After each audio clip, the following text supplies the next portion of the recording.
Hola, bienvenido a Economía Real, un programa desarrollado por YEDE, Escuela de Negocios y EMOL TV, para ayudarlos a sus finanzas personales. En este capítulo hablaremos sobre los impuestos y cómo estos repercuten en las personas. Altos ingresos, pero menores ganancias marcaron los resultados de las sociedades anónimas abiertas durante el 2011.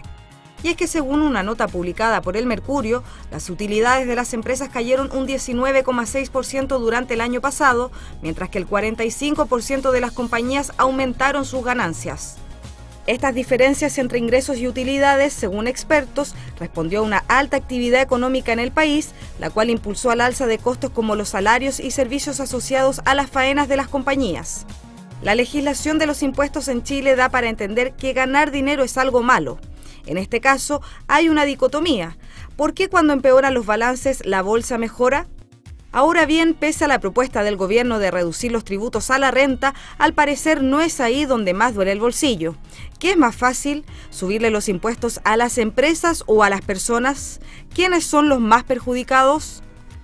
Franco, nosotros estuvimos viendo hace un par de meses atrás, y la gente que nos sigue en este programa lo puede recordar, es que hablamos que el grande riesgo cuando se empezaba a poner mucho en tela de juicio las ganancias de las empresas, rápidamente podían surgir por ahí algunas contabilidades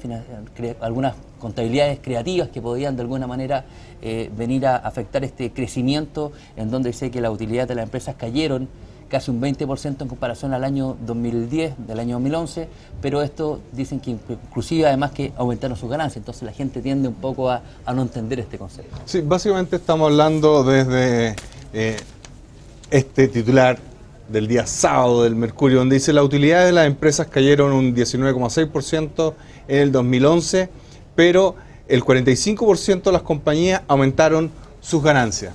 Lo que ocurre es lo siguiente, nosotros se lo adelantamos acá. Cuando se empieza a ver un fenómeno social donde el ganar plata es mal entendido, o bien inmediatamente cuando sube muy fuerte las utilidades de alguna empresa o sector en particular, comienza a indagarse a cómo se explica esa utilidad, bueno, las empresas comienzan a ocultar o bajar sus utilidades. ¿Cómo se hace eso? Muy sencillo. Se manejan los costos de distinta estructura, se activan gastos en marketing, se activan o se tiran a gastos de investigación y desarrollo, cosa de bajar las utilidades. Las bancas periódicamente están utilizando este mecanismo a través de las famosas provisiones. Lo curioso es que provisionaron durante el año pasado, a pesar de eso tuvieron grandes utilidades. Las cosas hay que decirlas.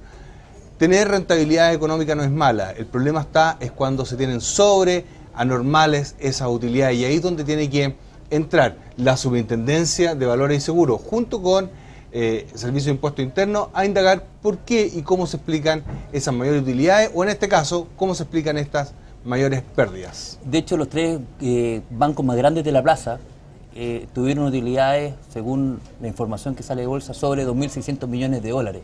Entonces, mucha gente habla acá que hay que hacer una modificación tributaria, y aquí nos damos cuenta que no solamente tributaria, aquí principalmente el tema de la banca, hay que entrar y hincarle el diente un poquitito a lo que es la tasa máxima convencional, que una vez por todas se apruebe la ley que está descansando en el Senado, de manera de bajar este casi escandaloso 54% que tenemos hoy a valores por lo menos más reales a la tasa de riesgo que tenemos en Chile, que debería por lo menos bordear un 28%, ¿no?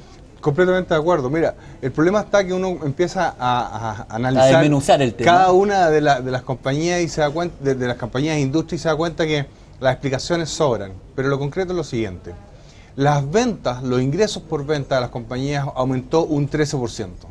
A muy pocas personas le incrementaron el sueldo en un 13%, y eso hay que decirlo fuerte. Pero ¿por qué cayeron las utilidades? Básicamente por impuestos a los combustibles, precio de los combustibles que subió y algunos insumos. Sin embargo, no es por mano de obra. Lo curioso es que ya durante el año pasado veíamos que la tendencia a la tasa de contratación estaba creciendo fuertemente, y eso no se ve reflejado. Cuando todos hablaban de crisis, también hay que decirlo. Sí, cuando todos hablaban de crisis y la contratación está aumentando, pero el punto es el siguiente: las empresas aprovechan esta contabilidad creativa en enfear estos balances. Para los interesados que son un poquito más académicos, este tiene una terminología norteamericana que se llama dressing the bride, vistiendo a la novia, cuando se mejora los índices contables. En este caso empeoran. Un mensaje. La pregunta es: ¿por qué, si las utilidades de la mayoría de las empresas cayó, los precios de las acciones están subiendo? Y lo más probable es que el IPSA en Chile rebase la barrera de los 5.000? Bueno, la respuesta es muy sencilla, porque no hay que fijarse en el balance. Lo que hay que fijarse, Ale, y a los que nos están escuchando, es en el flujo de caja. Las compañías van a empezar a acumular mucha caja a través de emisión de bonos. De hecho, Falabella va a emitir 400 millones de dólares pensando en ir a conquistar México, cosa que está muy bien, pero la mayoría de las empresas van a estar con una actividad de emitir deuda muy fuertemente. Lo que pasa es que eso depende, o sea, eso es importante decirlo, o sea, como del ángulo que yo quería ver la noticia, porque si hablamos que las utilidades de las empresas cayeron, pero de todas maneras, ¿no es cierto?, el 45% de ellas aumentaron sus ganancias, significa que el flujo de caja es sumamente positivo, el famoso cash flow, ¿no es cierto?, va mucho más allá de las utilidades que están percibiendo. Yo inclusive me puedo comprar, para que la gente entienda, puedo tener un muy buen nivel de utilidad, quiero pagar menos plata al fisco, voy y me compro una empresa en quiebra y lo tiro, ¿no es cierto?, dentro de eso, y de alguna manera también puedo empezar a disfrazar un poco mis utilidades. No, y más que eso, tú puedes activar algunos gastos o puedes tirarlos a gastos propiamente tal. Por Exacto. eso te comentaba investigación y desarrollo, comentaba el asunto de marketing, que es sumamente importante para mantener la fidelidad de los clientes y la preponderancia en los mercados. Pero lo interesante aquí es que hay una dicotomía. ¿Por qué si los balances empeoran, la bolsa está subiendo? Exceptuando los casos de todas las compañías que dependen del holding Cristalería de Chile, que dentro de eso está la compañía sudamericana de vapores, que tuvo un resultado horrible hace mucho tiempo, cosa que, insisto, me llama la atención que la Superintendencia de Valores no haga ninguna investigación al respecto, recordando que la acción estaba empinada sobre los 600 pesos la acción y ahora debe estar en menos de los 100 pesos por acción. ¿Qué es lo interesante de esto? Que nosotros se lo adelantamos.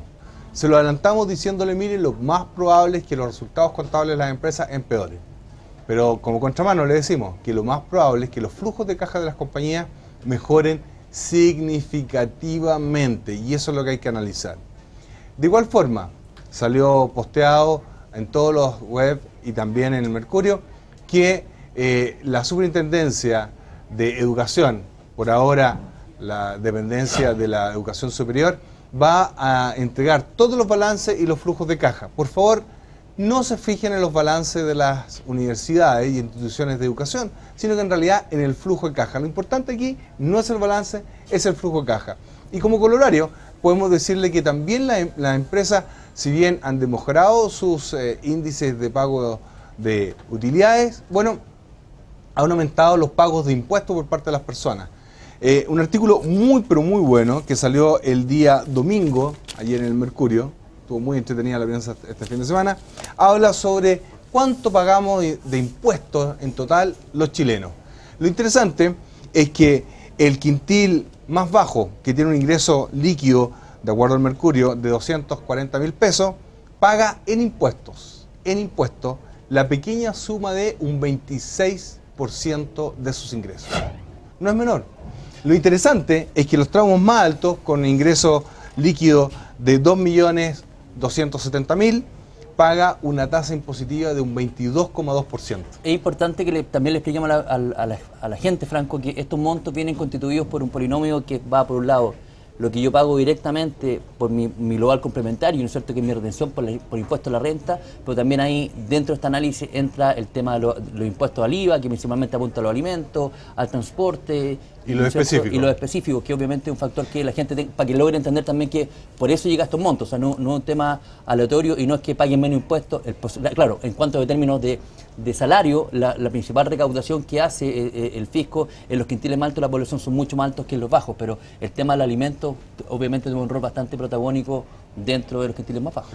Hay que acordarse que uno siempre funciona en términos relativos más que en términos absolutos. Y lo que estamos diciendo es que la tasa de impuesto que se paga es como una U en Chile, ¿de acuerdo? Gente que tiene bajos ingresos paga un 26%, gente que tiene alto ingreso paga un 22% y personas que tienen ingresos medios entre los 400 y el millón de pesos pagaría una tasa alrededor de un 17%. Eso se tiene que corregir. De hecho, hay una forma en que el Mercurio lo corrige a través de los aportes que hace el gobierno a los distintos grupos familiares. Sin embargo, no es lo mismo la valoración de un servicio que entregar la plata. Por lo tanto, eso también distorsiona los análisis, porque el que recibe, tanto como el contribuyente, no valora de igual forma ese servicio o producto que entrega el gobierno. No le da la misma tangibilidad, o sea, no es lo mismo tener la plata para comprarme, ¿no es cierto?, un chocolate que efectivamente que me pasen el chocolate directamente por parte de la empresa. De acuerdo, y lo interesante de esto es que estamos hablando de cuántos son los impuestos que están pagando los chilenos. ¿Qué es lo interesante? De que las empresas pagan un 18,5% de los impuestos. Lo quieren subir a un 20%, pero acuérdense que las empresas pueden realizar una gran cantidad de descuentos que les permite finalmente de sus ingresos pagar mucho menos. Aquí estamos hablando cuánto es lo que pagamos impuestos del ingreso, sin considerar lo que uno gasta en transporte, sin considerar lo que uno gasta en alimentación, en vivienda, en educación y en salud. Por lo tanto, es distinto el análisis que se tiene que hacer. La tasa que pagamos las personas es muy, pero muy superior a lo que pagan las empresas. Bueno, amigos, le agradecemos a Franco su presencia en este capítulo y esperamos que esta información también para ustedes sea relevante para tomar decisiones en cuanto a sus finanzas personales. Que estén muy bien y nos vemos en un próximo capítulo.